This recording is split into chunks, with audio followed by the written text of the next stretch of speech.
मोठ्याने बोला ना हाय म्हणून. खायला या.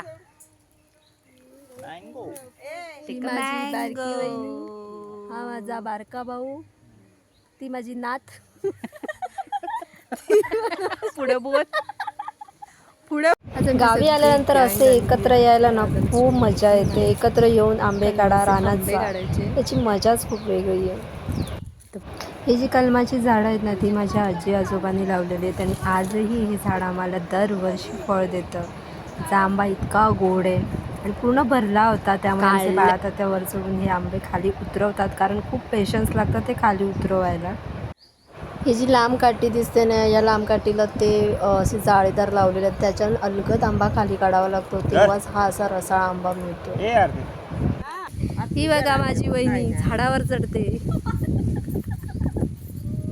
हे जे कळीसारखी भाजी दिसते ना, ह्याला तुमच्याकडे काय म्हणतात हे मला नक्कीच सांगा. पण ही भाजी म्हणे खूप महाग मिळते, लोक शोधून शोधून घेऊन जातात. आहे टिकू, हाय बोल रे, हाय बोल, हाय बोल, हाय बोल.